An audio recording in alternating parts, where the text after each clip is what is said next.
sir, and Dr. Anita Singh to felicitate Brigadier Dr. Raju Agarwal, sir.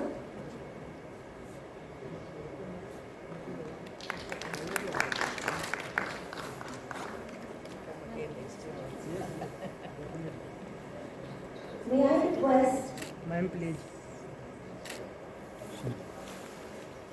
Poonam Prasad Madani,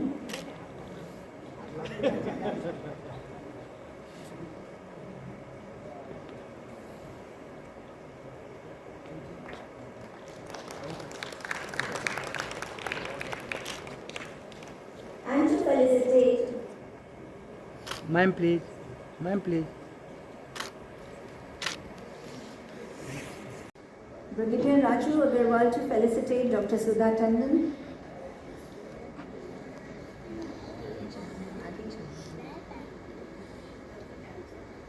Sushila Semi,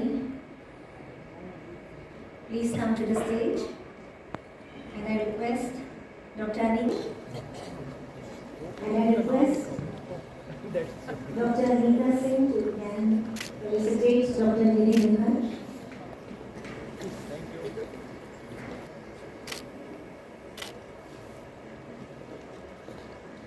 Dr. Poonam Madani, ma'am, to please felicitate Dr. Nana.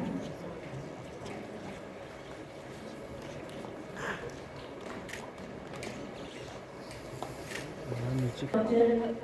Brigadier Raju Agarwal to felicitate Dr. Anita Singh. And so also Dr. Mota Agarwal. सफल चीज है। देखिए, gynae में endoscopy एक surgery का तरीका है जिसको हम की होल सर्जरी कहते हैं, और इसके बहुत सारे फ़ायदे पेशेंट को मिलते हैं। छोटा सा इंसिशन होता है, रिकवरी जल्दी होती है, डिस्चार्ज जल्दी होता है, उसको पेन वगैरह कम होता है। सबसे ख़ास बात इस वर्कशॉप की ये है, इसका नाम ईव एंडोस्कोपी वर्कशॉप है। तो इसमें जितनी भी ऑपरेटिंग फैकल्टी है वो सारी फीमेल गायनेकोलॉजिस्ट हैं। तो एक मैसेज जाता है कि फीमेल गायनेकोलॉजिस्ट सर्जिकली उतना ही स्किल्ड हैं जितने कि मेल गायनेकोलॉजिस्ट हैं।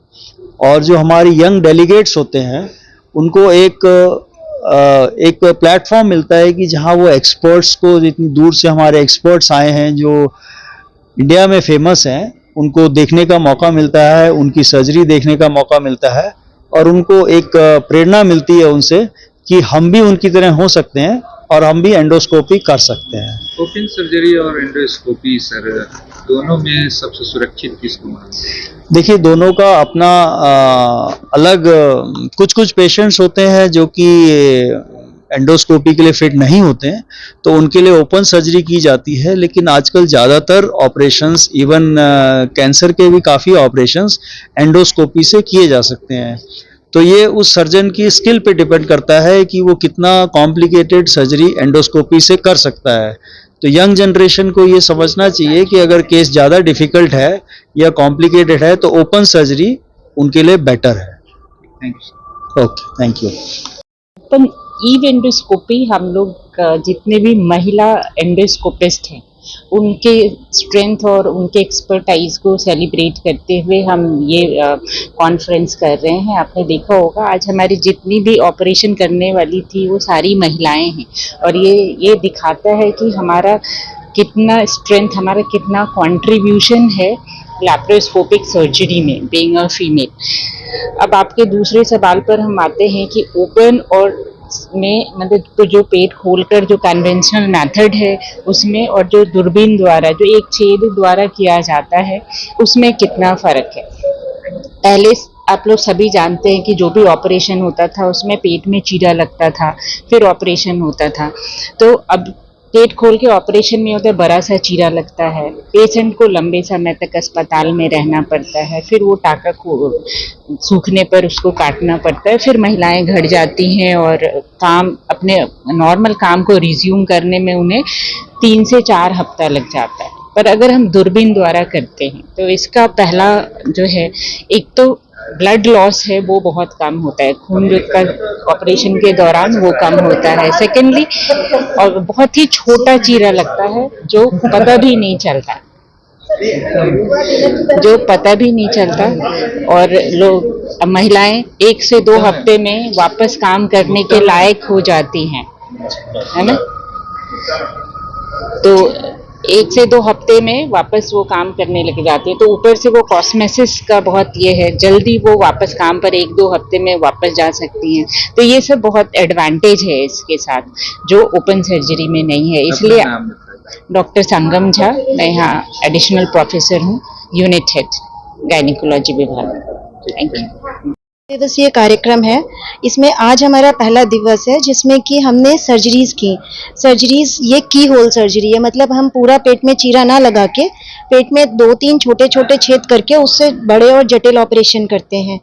इससे मरीज को कम खून बहता है, दर्द कम होता है, और इनमें से ज़्यादातर मरीज की कल छुट्टी हो जाएगी, तो मरीज का हॉस्पिटल स्टे कम रहता है। तो आज का ज़माना मिनिमल एक्सेस सर्जरी का है, मतलब की होल सर्जरी। तो की होल सर्जरी को हम लोग बिहार में बढ़ावा दे रहे हैं। अभी ये जो ईव एंडोस्कोपी है, इसका पीछे का भावना था कि महिला जो सर्जन्स हैं वो ज़्यादा ऑपरेट करें, कि जैसे हमारी महिला क्रिकेट टीम जीती, तो जब हमारा मेल क्रिकेट टीम जीतता है तो सब लोग चीयर करते हैं। तो हम साल में एक बार अपना ये जो सोसाइटी है IAGE, Indian association of gynaecological endoscopist, इसके झंडे के नीचे एक नेशनल कॉन्फ्रेंस करते हैं जिसको कि हम ईव एंडोस्कोपी कहते हैं, जहाँ की हम फीमेल सर्जन्स को सेलिब्रेट करते हैं, उन्हें चेरिश करते हैं। तो इस बार ये काफ़ी हमारी महत्वपूर्ण ये हमारी कॉन्फ्रेंस मानी जाती है गायनी के क्षेत्र में। तो इस बार हमें पटना में ये करने का मौका मिला, और आज सुबह से हम लोग सर्जरी कर रहे थे। तो गायनेकोलॉजी में जो है इसमें कौन कौन सा ऑपरेशन किया जा सकता है इसके थ्रू? वैसे देखा जाए तो गायनेकोलॉजी में एक जो सिजेरियन ऑपरेशन होता है जिसमें बच्चा होता है, उसके अलावा बाकी सारे ही ऑपरेशन अब हम एंडोस्कोपी या की होल सर्जरी से कर सकते हैं, जिसमें बच्चेदानी का निकालना, जिसे हिस्टेक्टमी कहते हैं, बच्चेदानी में से फाइब्रॉइड का निकालना, जिसको हम मायोमेक्टमी कहते हैं। इसके अलावा जब बच्चेदानी नीचे खिसक जाती है, उसमें हम बच्चेदानी को किसी तरह से स्लिंग के जरिए ऊपर फिक्स करते हैं, या कभी कभी बच्चेदानी निकलने के बाद कभी उसके बाद भी हमें इस स्लिंग सर्जरी को करना पड़ता है। कैंसर की सर्जरी अगर बहुत बड़ा ट्यूमर है तो हम इससे नहीं करते हैं, क्योंकि हम ट्यूमर को काट नहीं सकते। अगर ट्यूमर अर्ली स्टेज का है तो वो एंडोस्कोपी विधि द्वारा हो सकता है। इसके अलावा पेशाब के रास्ते की समस्याएं, वो सारे एंडोस्कोपी विधि द्वारा हो सकता है। खर्च अगर आप ओपन की तुलना में अगर आप पूरा देखें, वहाँ पे मरीज अगर 7 दिन भर्ती रहता है, यहाँ पे मरीज 2 दिन भर्ती रहता है, वो अगले दिन अपने अस्पताल में जाने लगता है, अपने काम पे जाने लगता है। तो अगर आप उन पूरे फैक्टर्स को देखेंगे तो खर्च लगभग बराबर है। हाँ, इक्विपमेंट महंगे होते हैं, तो प्राइवेट में इसका खर्च ओपन की तुलना में ज़्यादा होता है, लेकिन अगर आप पूरा डोर टू डोर देखेंगे तो शायद वो भी कंपैरेबल होगा। हमारे एम्स में इसका खर्च बहुत कम है, क्योंकि बहुत सारा चीज़ें हैं जो कि सरकार देती है, मशीनें। जैसे जो सर्जरी का हम दिल्ली में 3 लाख रुपए चार्ज करते हैं, वो एम्स में 16,000 में होता है। तो 16,000 में कुछ जो डिस्पोजेबल होते हैं जो कि अस्पताल में प्रोवाइड हम भी खरीद कर लेते हैं, उसके अलावा बाकी सब चीज़ें तो अस्पताल में फ्री हैं। तो बेड का सब कुछ खर्च मिला के 16,000 में ज़्यादातर ऑपरेशन हो जाते हैं। बाकी थोड़ा पेशेंट टू पेशेंट डिपेंड करता है। Thank you so much. Thank you. मेरा नाम डॉक्टर मुक्ता अग्रवाल है, और मैं यहाँ स्त्री एवं प्रसूति रोग विभाग की विभागाध्यक्ष हूँ।